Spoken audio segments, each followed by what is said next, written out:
अगर आप भी चाहते हैं सोन म्यूजिक का ऑडियो वीडियो सबसे पहले आप तक पहुंचे, तो लाल बटन दबाकर चैनल को सब्सक्राइब करें और हाँ, बेल आइकन दबाना ना भूलें।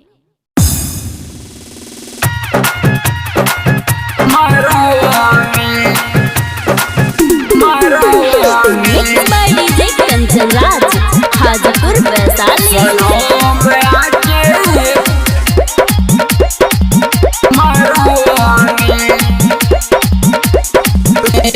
तोहरा बिना एक पल रहलो ना जाता, देखतानी सपना तोहार हो।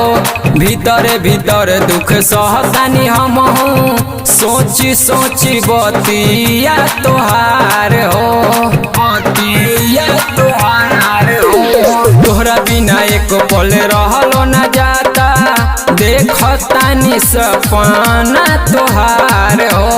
भीतर भीतर दुख सहतानी हमहू, सोची सोची बतिया तोहार हो। सुनते दिमाग भइल पागल, तू जइबू पिया के डोलिया में।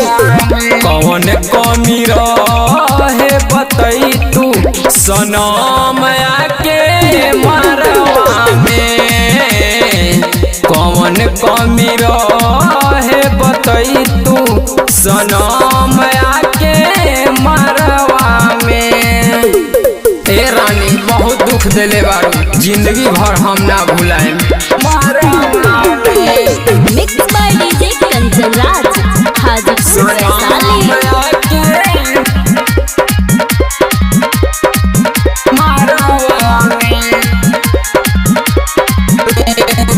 जिंदगी तबाह कइलू,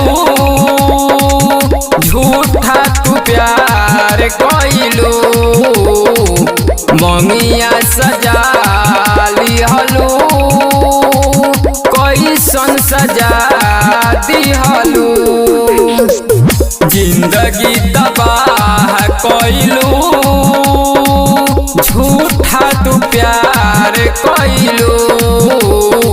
मंगिया सजा लिहलू, ऐसन सजा दिहलू। सवर गइनी हम जब से रानी, पिया के गइलू डोलिया में। कौन कमी रहे बतई तू सनम आके मरवा में। कौन कमी रहे बतई तू सनम आके मरवा में।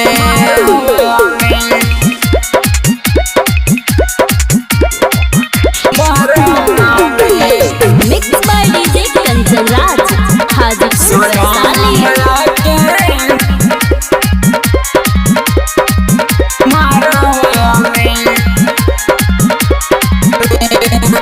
पियावा के खुश रखी हो, दुआ देतानी हम ए सनम।